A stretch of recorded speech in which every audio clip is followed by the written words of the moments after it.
Thank you. I'm really glad to be here with you. And I understand that this is a core class in 3D processes, and so I'm a printmaker, which is basically 2D. And yet I do prints that are dimensional, and I sometimes refer to some of the things I do as 2.5D, if that helps.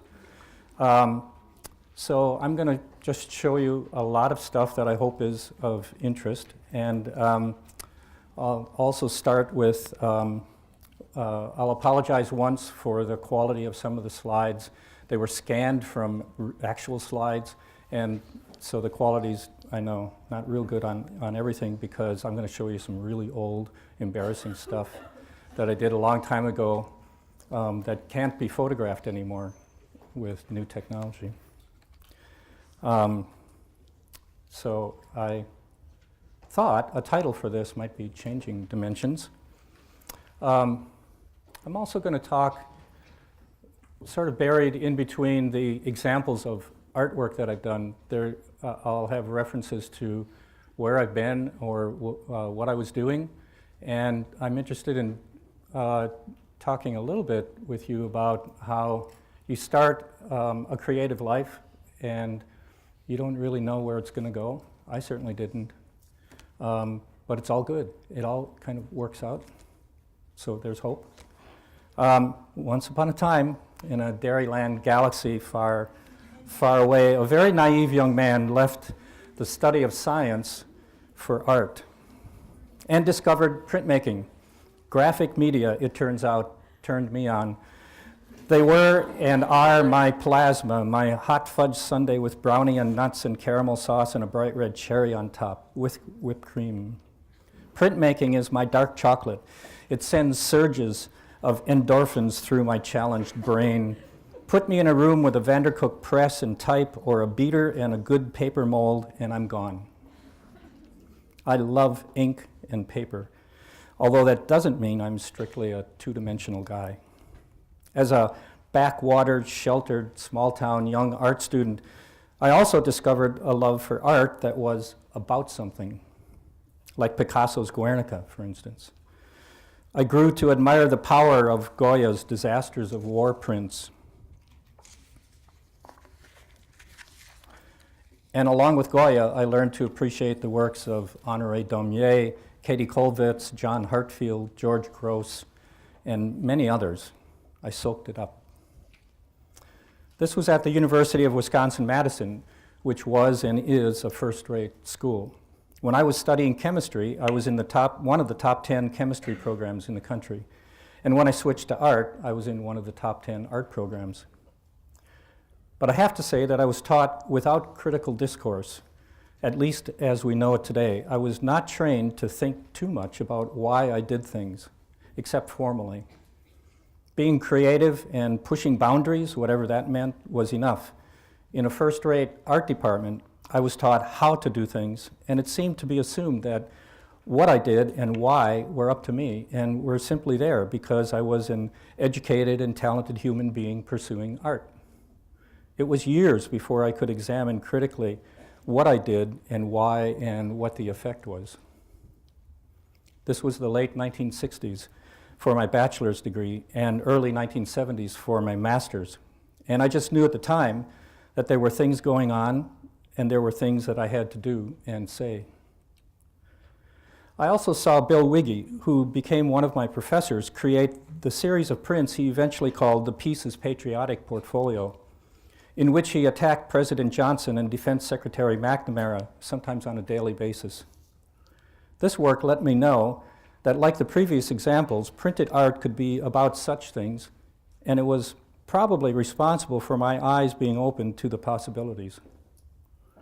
Bill wasn't the first to do these things, of course, nor the last, but my proximity to his work opened conceptual doors that allowed me later to do what I've done. But before we get there, I have to say that for 3 years before going back to graduate school, I taught 8th and 9th grade art and 7th grade industrial arts printing in a junior high school. That's something I had never expected to do, and it's another side story we won't go into. And while doing that, I experimented with stuff that was available to me, like a plastic vacuum forming machine. So I screen printed on paper, and I formed a plastic nose and mustache for the nosegay print, and later screen printed on plastic and paper and fake fur. Man, this was fun, just goofing around with stuff that I could do. And when I had to teach my students ceramics in class, while they were making coil pots and other junior high stuff like ashtrays, I made a series of comic balloon-shaped ceramic plaques on which I screen printed glazes. No one told me how to do this. I just experimented and figured it out. I also played around with printing on plastic and fur and cloth and did these semi-dimensional prints. I found that there are specialty screen inks for every type of material you might want to print on. So without actually thinking about it, I was moving between 2D and 3D, as well as messing around with expectations and ideas. And when I read about a company that had made edible screen printing ink, think of that, I got a free sample and I started making edible cookie prints. Not long after, I entered graduate school in printmaking, and I continued to experiment with both edibles and with vacuum forming. The first serious series of edible prints was Heal and Care, with 6-inch cookies in a screen-printed box. As I developed the theme of Heal and Care with a war cookie and an environmental cookie and some other ones, I decided to print a cookie with a Band-Aid on it, as you see, a bloody Band-Aid.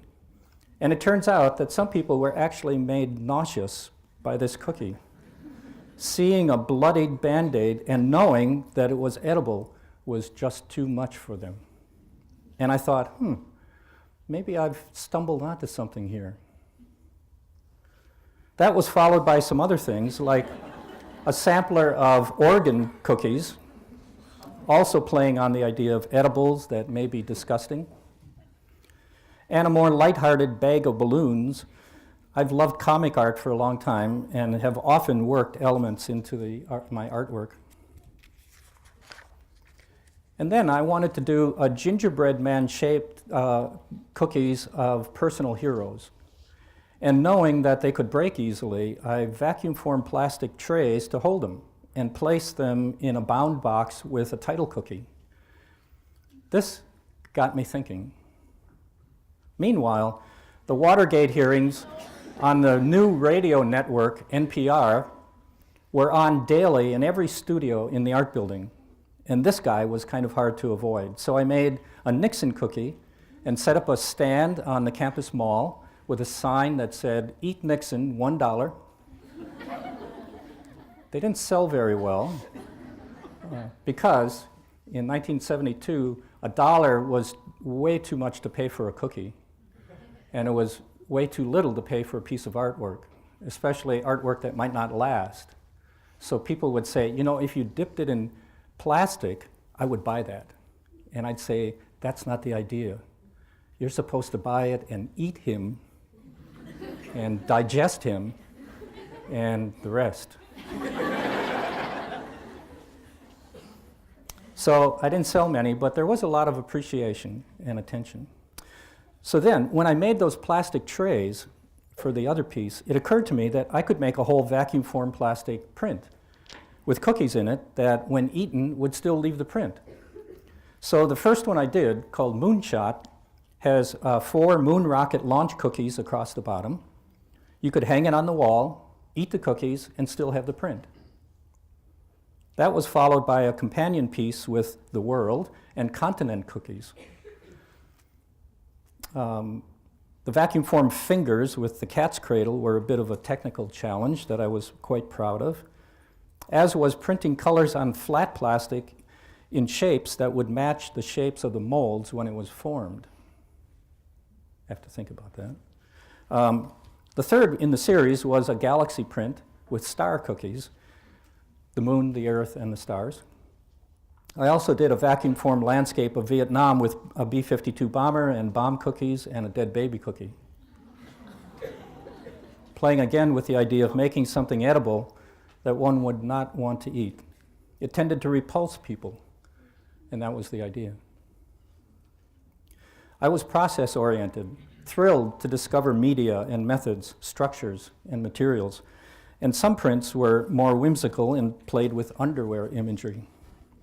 I did a lot of underwear art for a while. I was interested in the common mundane aspect of underwear as well as the forbidden, suggestive, erotic, and non-erotic embedded, the connections that are embedded in that imagery. Toward the end of the series, I did one piece that with plastic formed undies, real undies, and edible undies called Reality Sequence, and another one that was a pile of dirty underwear that went on the gallery floor. Every night when the custodians came in, they took it off the carpet and leaned it against the wall. I guess they thought that art shouldn't be on the floor.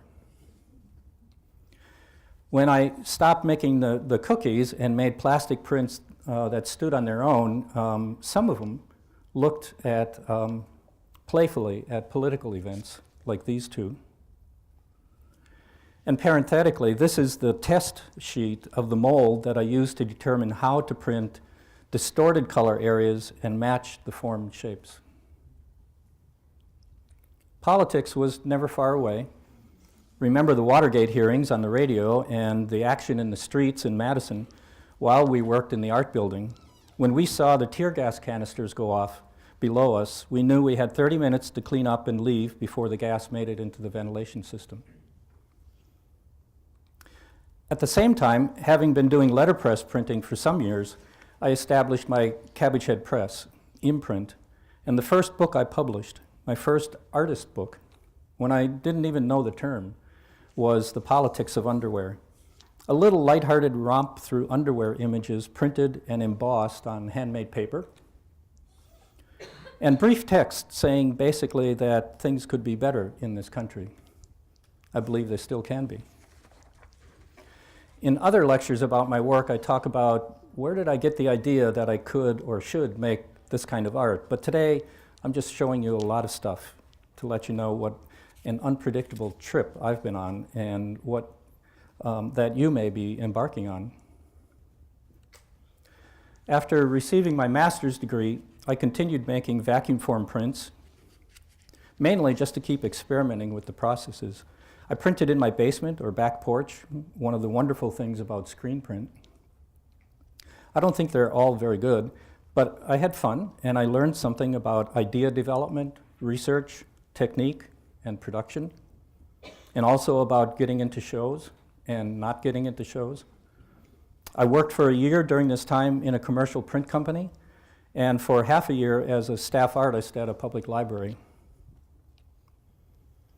These are two from a series I did where I recycled images from art history mixed with food, croissants on the left and donuts on the right. I taught for 5 years at the University of South Dakota where I did more prints and books, some dimensional. Here's Albrecht Dürer mixed up with nuts. I even produced a series of clear formed plastic prints that were hung in installation before I really knew what installation art was. I was hired at Arizona State University to initiate book arts courses within printmaking. ASU is now a university of 73,000 students, around 58,000 on the Tempe campus, with a school of art similar in size to your own. I was also charged with founding a book arts publishing press. The Pyracantha Press was christened in 1982, and the first publication, a new edition of Shakespeare's Venus and Adonis, was published in 1984. Books became a major part of my efforts and output, although I continued making prints as well. I started publishing fairly traditional books of poetry and literary text in limited editions. We'll see some examples later of other directions in book publishing.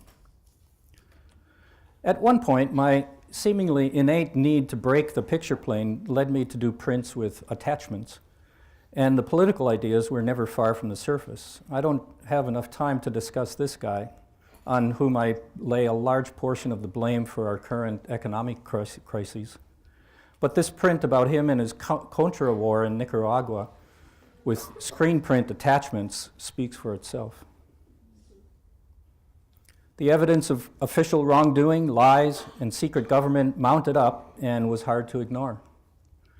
So in 1990, I did Delivery for You, Mr. North, using those newspaper headlines and other elements to define what I perceived as growing fascism. The letterpress definition on handmade paper and the screen-printed flags at the bottom were attached to give additional emphasis and reality to the concept.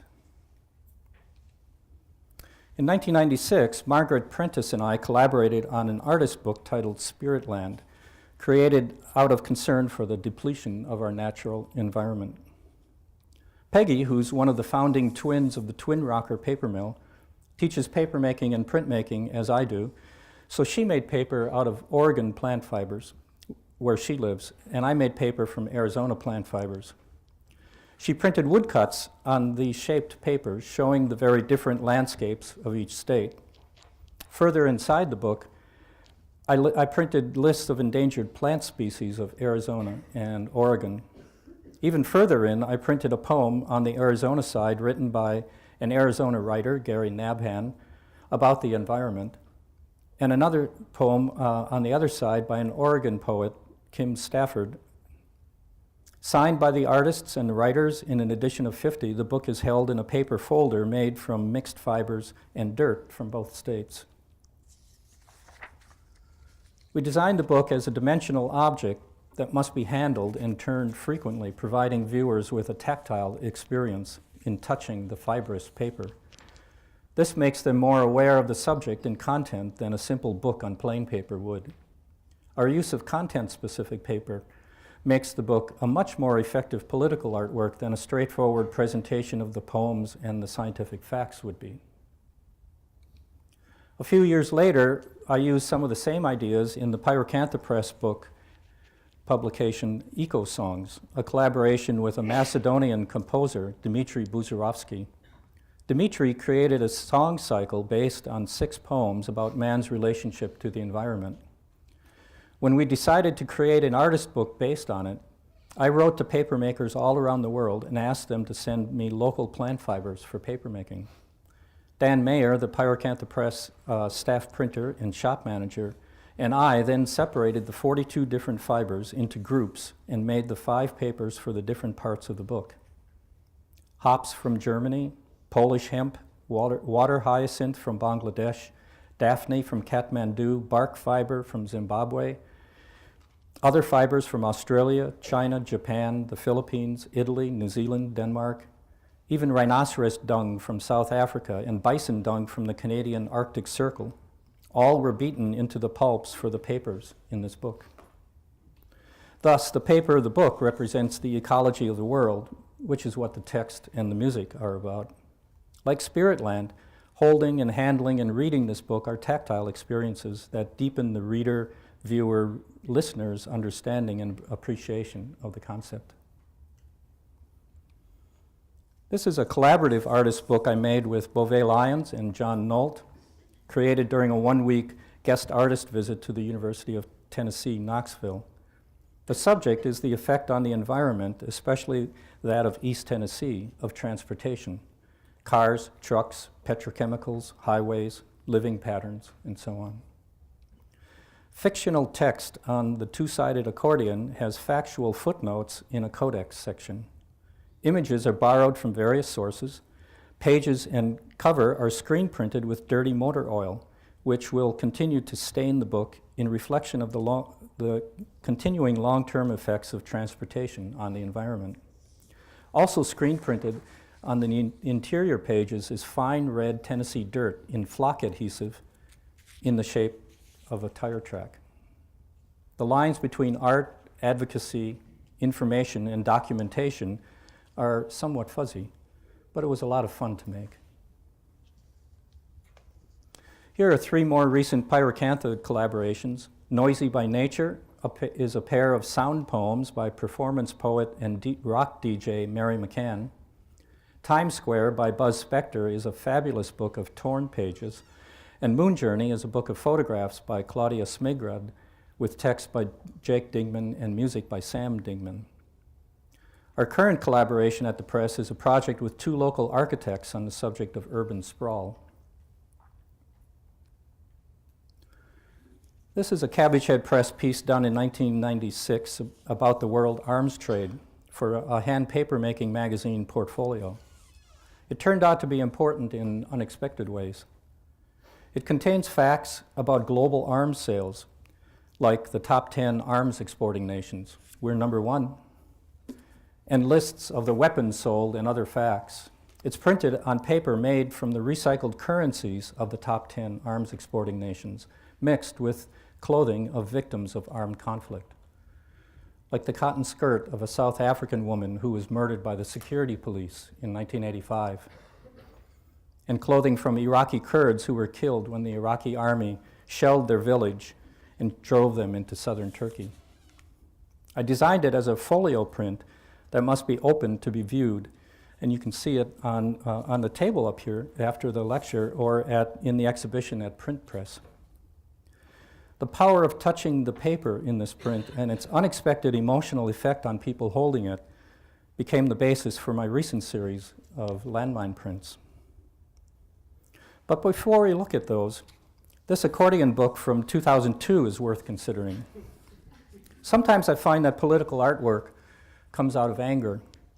This one had been boiling around inside me for some time, and when my students were mounting an exhibit of artist books and I had an opportunity to produce something new, Total Fucking Idiots came out in 10 days. It's done with letterpress and mixed media, 2 unique copies with 13 hand-canceled portraits. The hardest part was editing my list of idiots down to 13. Of the 2 copies, one is now in the collection of the Library of Congress and the other is in special collections at Yale. Sometime around 2000, I had become increasingly aware of worldwide landmine issues. As in previous pieces where the handmade paper was part of the content of the work, I figured out that I could make prints on paper handmade from the clothing of landmine victims and create pieces that would have both emotional and educational value. So I traveled to Cambodia, widely regarded as the 2nd most landmine-affected country in the world, to track down information and to meet victims. At the Cambodian Handicrafts Association, I met and interviewed numerous mine victims. Some gave me clothing for my project. All 3 women here in the top left are each missing a lower leg from landmine accidents. I went to the Kien Klong Rehabilitation Center outside of Phnom Penh, supported largely by the Vietnam Veterans of America Foundation, where they help a steady stream of mine victims. Here a man who was blinded by a landmine blast assembles wheels for custom wheelchairs. And below is their prosthetics lab, where they make custom prosthetics for the victims who come through, all funded by donations to the foundation. All of the people employed here are landmine victims themselves. The Chinese Type 72 anti-personnel landmine in the center of this print is the kind that injured the women you just saw, and quite a few other victims I interviewed. After I returned home, this was the first print I made, titled Strange Fruit. The paper pulp includes those victims' clothing and bamboo fibers from the minefields, as well as shredded money from the nations whose mines are found there. In Cambodia, I also met Lim Sokang, a victim and former soldier who does office work at the Rehabilitation Center. The print I did tells his story. At another time, I was able to visit Sarajevo in Bosnia, which was still recovering from the 1990-95 war between the former Yugoslav states, to learn about landmine issues. The Yugoslavs were prolific and inventive producers of landmines before, during, and after their internal war. They used landmines from factories in Croatia, Bosnia, and Serbia on each other, and they frequently turn up in other countries. This print refers to the number of Bosnian landmine victims and says in Bosnian, "No more killing." In Cambodia, I had talked with a deminer with the Mines Advisory Group, a British NGO that Through that contact, I connected with an MAG deminer in northern Iraq, where they've been clearing landmines for years left over from the Iran-Iraq war, as in the photo. The information forwarded from him, I did this print about the Italian landmine that was illegally exported to Iraq and used heavily in the north. The print is called 10 kilograms because that's the weight it takes to trigger the detonator, 22 pounds, meaning a child can trip it. It's a little bit difficult to see in the slides that all of the landmine prints have shredded currency, shredded money floating in the paper. In September of 2003, after attending an international printmaking conference in Cape Town, South Africa, I traveled to Maputo, the capital of Mozambique, where I interviewed landmine victims and learned about the after effects of nearly 30 years of internal war in that country. When I did this print, using clothing donated by victims Luis and Domingos, plus various African grass and plant fibers, I found the paper becoming more variable and the fragmentation of the print increasing, perhaps with my increasing dismay and knowledge of the widespread misery that landmines cause. You'll see here an appallingly long list of all the nations whose landmines have been found in Mozambique. And of course, money from them is in the pulp. It turns out that the story of weapons is really more about money than it is politics. Through email contacts, I received a red t-shirt from a landmine victim in Nicaragua, and this is the print I did telling his story. He was injured while working on a coffee plantation, ironically named La Explosion. I beat his red shirt and pulp painted it onto a base sheet made from burlap coffee sacks from the region. It also contained shredded money from Nicaragua, the US, and the Soviet Union, participants in the Contra War. Following those trips and donations from sales, my contacts in the Vietnam Veterans Foundation provided me with this pile of landmine victims' clothing and currency from Angola, the third most heavily mined country in the world. This print is specifically about the children of Angola, every one of whom is said to have been affected by war. I also made three-dimensional cast paper pieces with landmine prints, landmine forms. Life-size molds of landmines and other objects were used in the casting of the paper.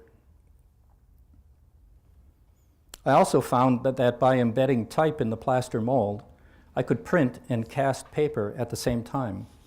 All 7 of the cast paper landmine pieces are in the exhibit at Print Press on campus, with all 15 of the landmine prints, so I hope you'll have the opportunity to view them in person. I have several of the landmine prints on the table up here also, so you can come up and see those. In 2004, I had the first solo exhibition of the landmine prints. In 2006, a solo exhibit of all 15 prints and 7 casts was held in Toronto. They're made in editions of between 20 and 40 copies, and they all sell for $500. The proceeds are then donated to the organizations that help the landmine survivors and have helped me on my journey. I've now donated over $20,000 to the Landmine Survivors Network, Mines Advisory Group, Vietnam Veterans of America Foundation, Cambodian Handicrafts Association, and Adopt a Minefield. And I'm always hoping to be able to donate more. I've done a lot of research for this project. The Journal of Mine Action from James Madison University is highly recommended. I realized, however, that this project could go on for years, since there are 62 countries with landmine problems in the world. Consequently, to bring my effort to an end, the last step for me is an artist book that I completed last fall. It summarizes and updates all of the prints I've made and the information I've collected in about 10 years. The edition is 30, and books have already been purchased for a number of library collections. If I can arrange it, the book will also be available in a cheap print-on-demand trade edition, probably available through Lulu or Blurb. These are a few sections of the book that reflect those previous prints. The book is also in the print press exhibit along with quite a number of other prints and books like Spiritland and Eagle Songs. Well, I hope you've seen something here that interested you, and I hope you've seen that dimension in artwork is less important than what is communicated. Your art can be about many things, but I believe that it should be about something. Howard Zinn has said, in addition to creating works of art, the artist is also a citizen and a human being, which implies that the two are not separate conditions. I'd like to end with some words from playwright Tony Kushner. What's miraculous, he says, is not that this kind of art, employing shock, wit, clarity, born of urgency, can move people to action, to acts of courage and sacrifice, overcoming habit and fear. Art can do that. Art is always having those sorts of effects. Art can't change anything but people. What's truly miraculous is that as hard as it is to make this art, and it must be immensely hard, someone nearly always seems to be on hand to do the job when the time demands it.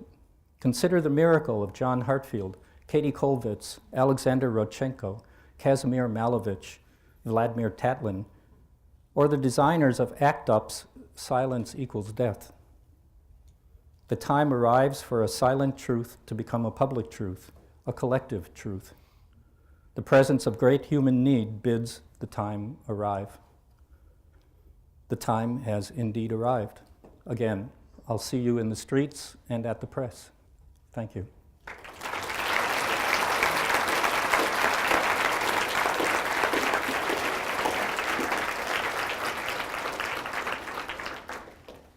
We have time for questions.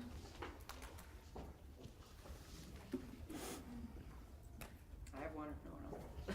So with the series of the landmine prints, how are you determining the sort of the shaping and the relationship to the outside of it, because it's very sculptural? Yeah, it started with the fruit print, and I made a collage of the fruit and the landmine, and then made the paper to fit that.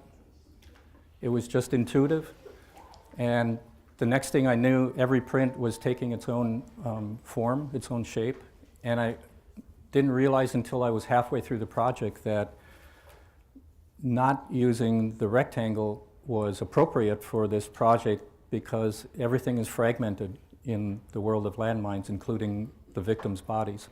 So fragmentation was conceptually right for it, even though I didn't consciously realize that from the beginning. Yeah. Yes?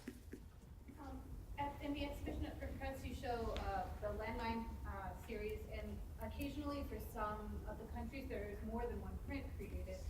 Is there a particular reason behind that? Does it discuss different elements or about that country? Or? Well, I started with Cambodia, and I did 4 prints for Cambodia, because when I came back, I was just overwhelmed with the experience and with the information that I gathered. So having done this print, I also wanted to do a print with the outline of the country of Cambodia with all these facts that I had, so I printed that one. And then I had the story of Lim Sukeng, so I did that one, and I had another one. After that, I did 2 prints for each country. And it just seemed right that for each country that I was treating, that I do one with a map of the country to visually establish what it is, and facts usually with lots of text on it. And then the other one was usually a more personal story that had to do with that country. Yeah. Given that you had a formal training, do you ever run into conflicts between what you're trying to convey conceptually and what may or may not look good given your formal training? And how do you resolve those? Have I run into conflicts between what I want to portray and what my formal training tells me? Mm-hmm. Yeah. Does that exist? Or? No.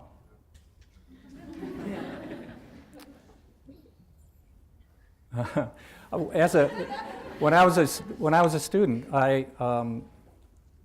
if there's a conflict, it's with other people. It's not with me. When I was a student, I just started putting words into all of my work. It's natural for me. I found out later that's postmodern, you know, because we're surrounded with media and words, visual and otherwise. And so it was natural that I would do that, even if it wasn't formally done before. So early on, people looked at my art and they said, oh, you're doing poster art. You know, like that's design and that's not art. But for me, art is this big spectrum. There aren't any walls in between anything. Certainly not between media. Those painters aren't any better than the printmakers or the photographers. And, you know, they're all going like this now. But there's also no hierarchy between really good visual art, really good oral art, music, really good design, architecture, and really bad everything. You know, they're all, you know, wherever bad stuff is, and there aren't any walls in between. So I don't know if that answers your question, but we'll see if there's something else. Yes? What made you switch from chemistry to art? What made me switch? Yeah. Well, when I was in high school, my aptitudes were science and art. I think they still are. And when I went to college, I thought, well, I've got to be practical. And I went into, I became a chemistry major, and I was doing okay. And after 2 years, I was in a 4.5-hour organic chemistry lab one afternoon. And I was still, you know, grades were okay. I was doing okay. But I suddenly thought, oh, if I keep going, this is what I'm going to do for the rest of my life. And it's not true. You know, I was stupid. I didn't realize. But there are all kinds of things you can do with a chemistry degree besides staying in a lab all day. But I didn't know that. But what I thought was the thing that semester that I was enjoying the most was an art history course I was taking for a humanities credit. And I thought, oh, maybe I should do art. So I tortured myself for 2 months and then dropped my major and changed and had to start over taking foundation classes like this, you know, and went from there. But I use science all the time. I teach the science of paper making in my paper classes. I understand the solvents and the inks that we use in printmaking better than my colleagues. They don't know that acetone is not toxic and that other solvents may be, and that there's a difference, but I know the chemistry. Yes? You use a lot of text in your prints, and I think also connected with that, there's a very sort of deep level of connection between the materials that you use in grinding up, you know, paper pulp, and mixing in clothing and mine victims, money from those countries and things like that. I was wondering if you could talk for just a second about what the role of sort of supplementary information in a show might be. So, you know, how is the viewer to know that this paper is made from these drastically and very, you know, conceptually very heavy objects? Yeah, I believe in really good labeling. Yeah, I make long labels for a lot of my shows so that people can get it. Sometimes it's built into the print. If it's a book, it's in the colophon. Yeah. So I find some way to tell people. There was a question. Okay. Are your works displayed in the countries that they spotlight, and if so, how are they displayed? No, they haven't been. My purpose in the project was to educate Americans to the landmine problems. The other people know about it. And most Americans don't. And so my project was to educate people by showing it and to raise money by selling them so that I could donate money. First of all, I think you are fantastic. Secondly, do you ever wonder when you're making something if, like, is it ever a thought process that it would be offensive or some people will be upset, or does that not bother you at all? Like, do you not care? I don't care, and I do think about that. And as you saw in some pieces, I sometimes try to offend people intentionally. Yeah. Sometimes it takes that offending people to get them off of that dull plane that they're on, where they're not really thinking, and try to get them to respond. Yeah. Did the Nixon cookie taste good? The cookie tastes great. It's a sugar molasses, brown sugar molasses cookie. That I did a number of recipes to find one that it's a rolled cookie, so that you roll it, bake it, it's flat, so you can print on it.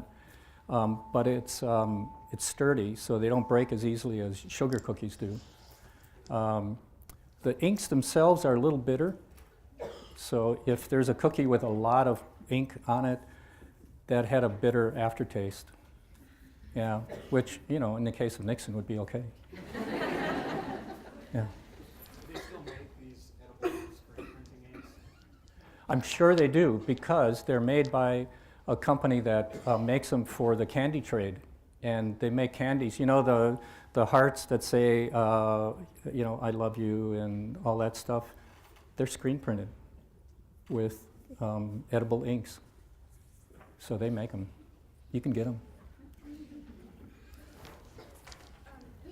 I mean, it's a great lecture for a number of reasons, but one of the things I really enjoy about it is seeing so many other greats who you've collaborated with, like Buzz Spector and Barry Lyon. I mean, this is kind of an encyclopedic list here of these fantastic people. Can you talk about the role of collaboration in what you do and how it changes some of the projects when you're working with other artists? Yeah, collaboration is really pretty intrinsic to printmaking, graphic media, and it certainly is always part of book arts. Not always. I mean, I've done some pieces where I've done everything myself, and I'm kind of a show-off, and I like that. I can make the paper, I can write the poems, I can take the photographs, I can print them, bind them, and, you know, that's William Morris kind of stuff. But when you collaborate with people, then you've got two or more creativities bouncing around, and you end up doing things that you wouldn't have thought of yourself, and that makes it even greater.